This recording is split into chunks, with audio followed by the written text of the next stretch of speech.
Hello everyone. पिछली session में हम लोगों ने पॉलिटी के सेशन में भारत शासन अधिनियम 1919 तक को देखे थे। आज के सेशन में भारत शासन अधिनियम 1935 को देखेंगे। भारत शासन अधिनियम 1935 ये एक निर्णायक अधिनियम था।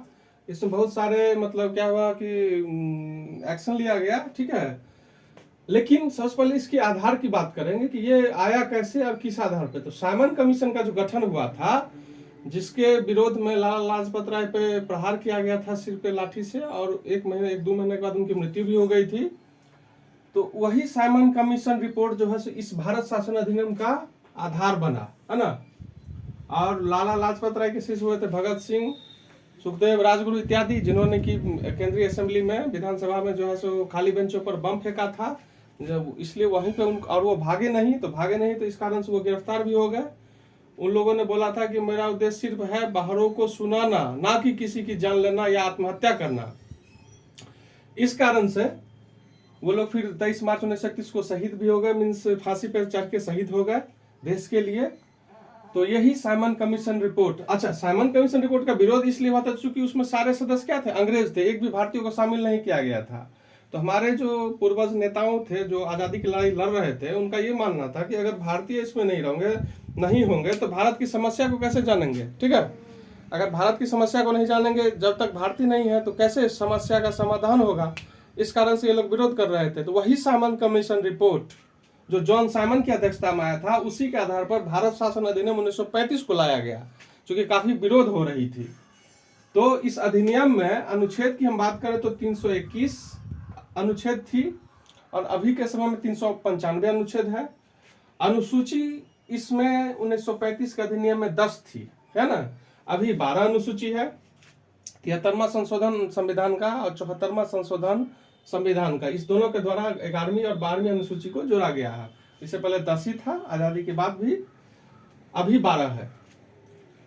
उसके बाद इसकी और एक विशेषता क्या थी, तो इसका अखिल भारतीय संघ का होना। कहने का मतलब है, अखिल भारतीय संघ का जो प्रस्ताव था उसमें 11 ब्रिटिश प्रांत से, 6 चीफ कमिश्नर से और देशी रियासतों से भी, क्योंकि जो देशी रियासत स्वेच्छा से शामिल हो सकते थे उनके लिए ये स्वेच्छाचारी ये नियम था कि आप इसमें शामिल हो सकते हैं। लेकिन प्रस्तावित संघ जो थी उसका जो है सो घोषणा पत्र जारी करने का मौका ही नहीं मिला, इसलिए ये अखिल भारतीय संघ इसमें नहीं बना।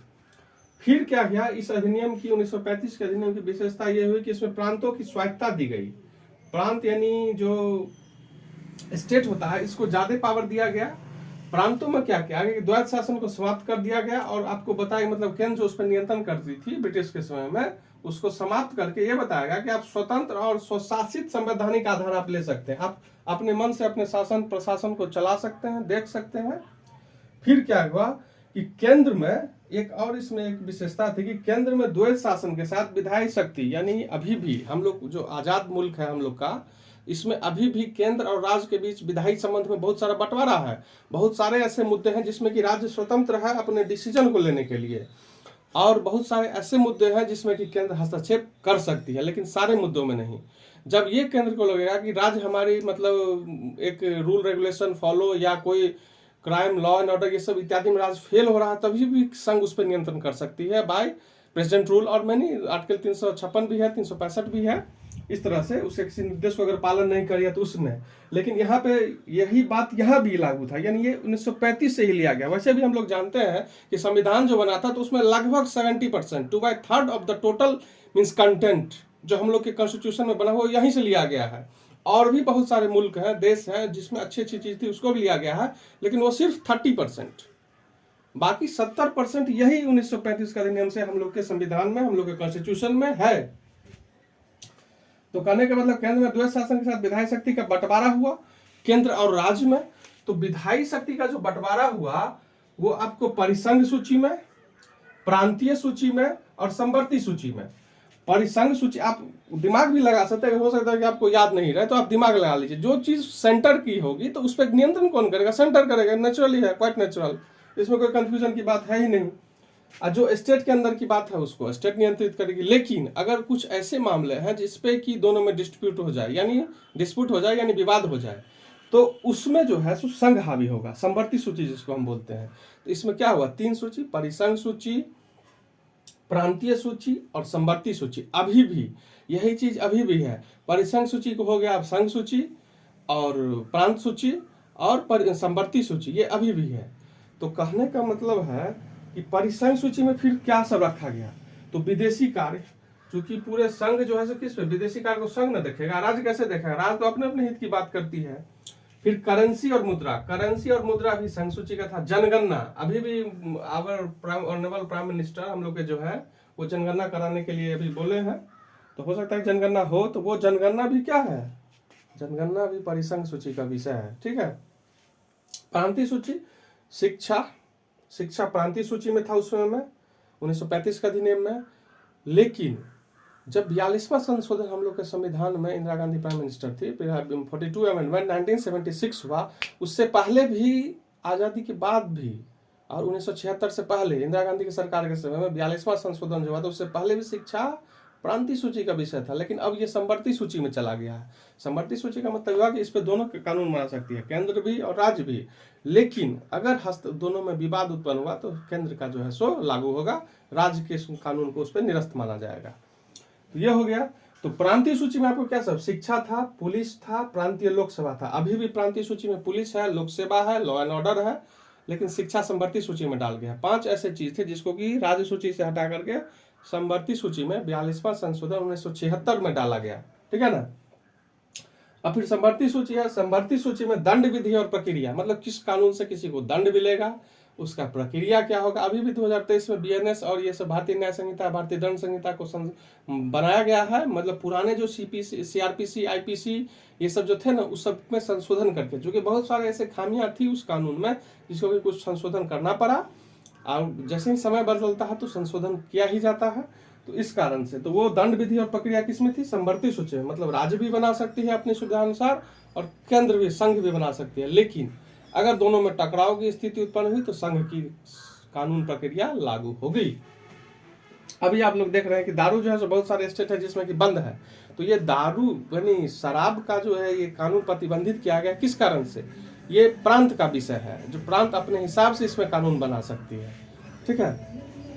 फिर सिविल प्रक्रिया, सिविल प्रक्रिया संवर्ती सूची का विषय है। ऐसे भी आप याद रखिएगा, 100 से सिविल और 100 से संवर्ती।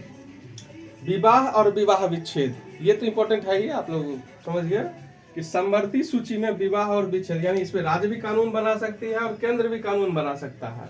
लेकिन दोनों के टकराव की स्थिति में क्या होगा, केंद्र का लागू होगा। तो विवाह और विवाह विच्छेद किसका हो गया, संवर्ती सूची का।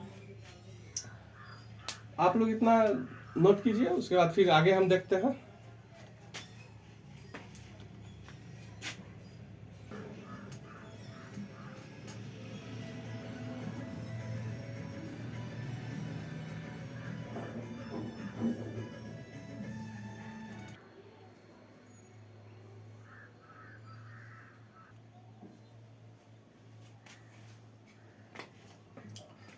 हेलो। तो 1935 का अधिनियम में और कुछ बातें ऐसी थी जो कि की गई थी।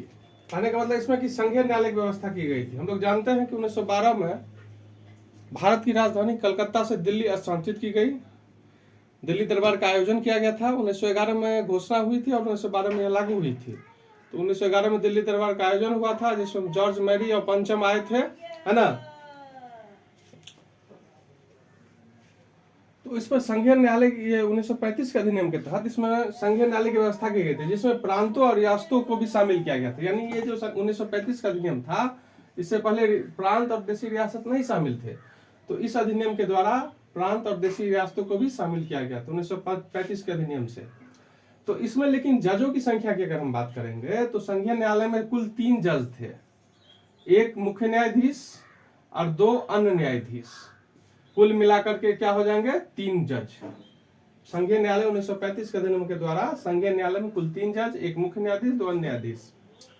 परिवर्तन का दर, अच्छा, कुछ भी जो कानून या विधान थी उसमें परिवर्तन का अधिकार ब्रिटिश संसद के पास था, सिर्फ ब्रिटिश संसद के पास। ना ही इसमें केंद्रीय विधानसभा या परिसंघ और ना ही प्रांतीय, प्रांत को भी अधिकार नहीं था, संघ को भी अधिकार नहीं था। 1935 के अधिनियम के द्वारा भारत परिषद का अंत कर दिया गया। संघीय और प्रांतीय व्यवस्थापिकाओं में सांप्रदायिक पद्धति को जारी रखा गया। कहने का मतलब यह है कि सांप्रदायिक निर्वाचन पद्धति 1909 में ही आई है मॉर्ले मिंटो रिफॉर्म के द्वारा, और उसको फिर जो है 1919 में भी बढ़ाया गया है, और 1935 के अधिनियम में जारी तो रखा ही गया है। उसके साथ क्या किया गया है कि दलित, महिला और मजदूर वर्ग, इसमें मजदूर वर्ग को भी शामिल किया गया। इससे पहले मजदूर वर्ग नहीं थे, इसमें दलित, महिला और मजदूर वर्ग तीनों को लागू किया गया इस पे, ठीक है। और क्या किया गया कि इसमें इस अधिनियम में एक बात थी महत्वपूर्ण, जो कि प्रस्तावना नहीं थी इसमें। भारत शासन अधिनियम 1935 की विशेषता ये है कि इसमें प्रस्तावना का अभाव था, इसमें प्रस्तावना नहीं थी। हम लोग के कॉन्स्टिट्यूशन में अभी प्रस्तावना है, जिसको कि जवाहरलाल नेहरू ने दूसरा प्रस्ताव से प्रस्तुत किए थे। और अभी का जो म्यांमार है, जिसको कि पहले बर्मा कहा जाता था, क्या कहा जाता था, बर्मा, उसको भारत से आजाद कर दिया गया और इंग्लैंड को औपनिवेशिक कार्यालय के अधीन कर दिया गया। और बरार जो है, बरार, बीदर और बरार जानते हैं, तो बरार जो है सो मध्य प्रांत में शामिल किया गया, बरार को मध्य प्रांत में शामिल कर लिया गया। और उसके बाद 1934 के एक्ट के तहत आरबीआई की स्थापना हुई। हम लोग जानते हैं हम लोग का केंद्रीय बैंक क्या है, बैंकों का बैंक, जिसको कि बैंकर्स बैंक बोलते हैं, RBI, reserve bank of India. तो आरबीआई की स्थापना इसी अधिनियम के तहत हुई थी, मुद्रा और साख के लिए। यह बहुत महत्वपूर्ण चीज है, मुद्रा और साख के लिए आरबीआई की स्थापना हुई थी 1934 के एक्ट, आरबीआई एक्ट के द्वारा, और 1935 भारत शासन अधिनियम के द्वारा। इसमें एक तो चीज और किया गया है कि मताधिकार का विस्तार किया गया 1935 के अधिनियम में, क्योंकि बहुत मांग उठ रही थी, बहुत आवाज उठ रही थी कि नहीं, मताधिकार को बढ़ाया जाए। तो मताधिकार का विस्तार किया गया। 10% की आबादी, जितनी आबादी थी उसमें से 10% जनसंख्या को मताधिकार मिल गया। इससे पहले नहीं था, तो इसमें 10% जनसंख्या को क्या हो गया, मताधिकार मिल गया।